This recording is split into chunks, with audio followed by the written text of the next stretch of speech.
Ayant maintenant compris que sa beauté physique, ses attraits et ses charmes sont insuffisants pour pouvoir être les vrais partenaires des hommes, les femmes comprennent qu'il faut qu'elles se donnent un objectif, celle de démontrer leur savoir-faire et leur savoir-vivre. C'est pourquoi elles veulent décoller à partir donc de leur autonomisation.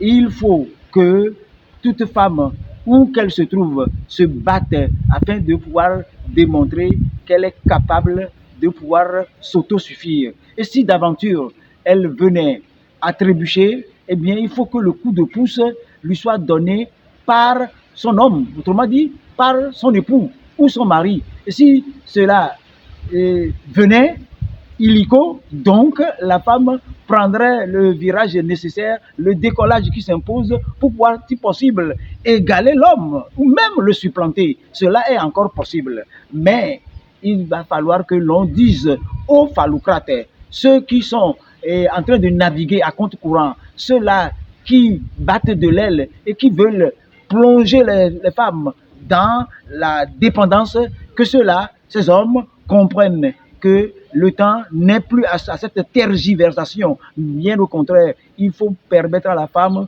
de prendre l'envol, de pouvoir décoller comme un avion, et pour que l'homme et la femme, se donnant la main, puissent avancer. Et lorsque dans les foyers conjugaux, il y a cette symbiose, ce tandem, je ne doute plus un seul instant que la barque prenne de l'eau. Bien au contraire, ça va atteindre l'autre bord.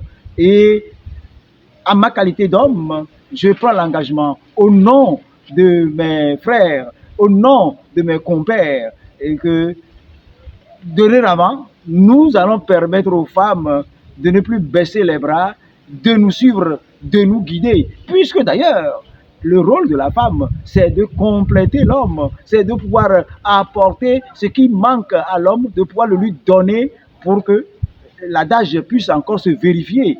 Derrière chaque homme, il y a toujours une femme. Et cette femme-là, elle, celle qui joue le rôle dans le silence et qui, de par ses conseils, pousse l'homme à avancer. Mais ce rôle aussi, aujourd'hui, on doit le dépasser. Et on a déjà même parlé des femmes savantes à travers Molière.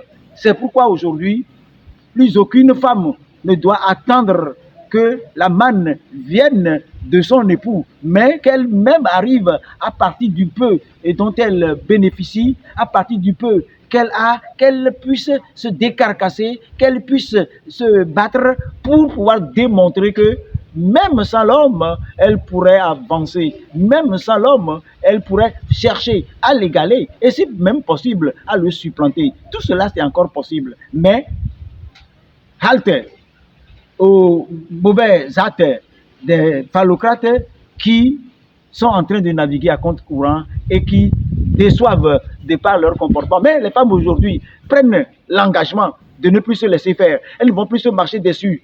Elles ne vont plus se laisser marcher dessus. Bien au contraire, elles ont pris des engagements. Et ces engagements-là, qu'il pleuve, qu'il neige, dans la chaleur, dans la canicule, dans le froid, elles vont se battre jusqu'à ce qu'elles ne puissent atteindre leurs objectifs. Merci bien.